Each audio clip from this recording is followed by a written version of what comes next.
You're getting ready to create your video and you're not even sure if you need to write stuff down. Hi, my name is Drew Keller and I'm here to tell you your video will always be better if you create a script. In this episode, I'm not only going to show you how to get started, but I'm going to give you some different examples, templates that you can use for creating your script. So what do I mean by a script? Well, a script can be as simple as writing all your ideas down on sticky notes and taping them next to the camera. Perhaps you've got a presentation that you've worked on and you've got all the bullet points and you're going to use that to stay on track. You may find it helpful to go through and write your script out word for word. The downside is it's going to require a lot of memorization unless you're using it to describe the action of pre-recorded footage, a voiceover. So how do you get started? Well, I'm going to give you some tips for breaking through writer's block in a moment, but first, let's talk about the mechanics of script writing. When I write a script, I go through and I first gather everything I know about the topic. I'm going to put it all in one place. I'm going to try to figure out, well, what documents can I refer to? And I write down all of my thoughts. I'm going to note all of my visual ideas. I'm going to go through and I'm going to organize all the parts to create my outline. You'll find there are a lot of different formats that you can use for actually writing your script. You're probably going to end up experimenting to figure out what works best for you. For me, I use a 2-column format where I start writing out my script in the right-hand column.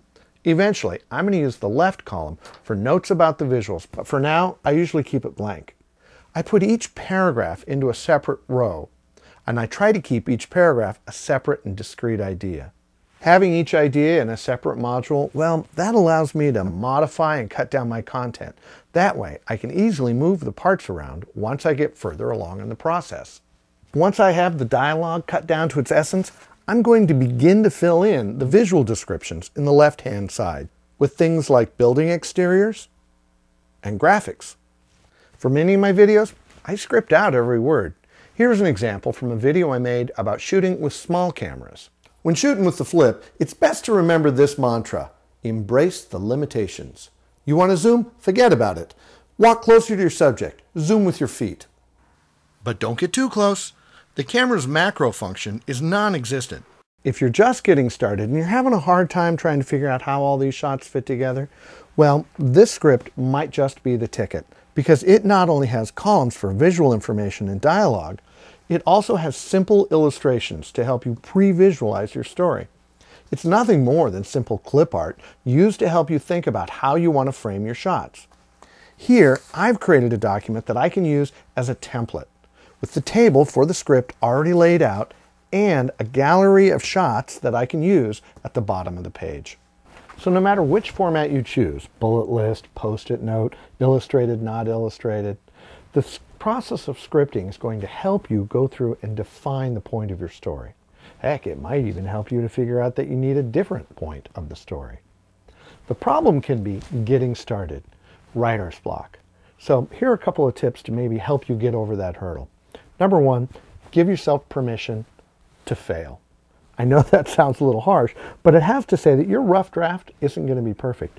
Your final draft may not even be perfect, and it takes some doing just to get started in the process. So give yourself permission to just get started. Nobody's going to be giving you a grade. The second thing is leverage the work that you've already done. Emails that you may have written, presentations you may have given, correspondence, articles, all of these things are going to help you to figure out what the meat and tone of your story needs to be. 3, even if you're ad-libbing, write everything out first. It's going to help you to focus your thoughts and your ideas. Which leads us to the next point, which that is, keep it singularly focused. Don't let it wander all over the place. By keeping it singularly focused, your audience is going to stay with you. And last, keep it short.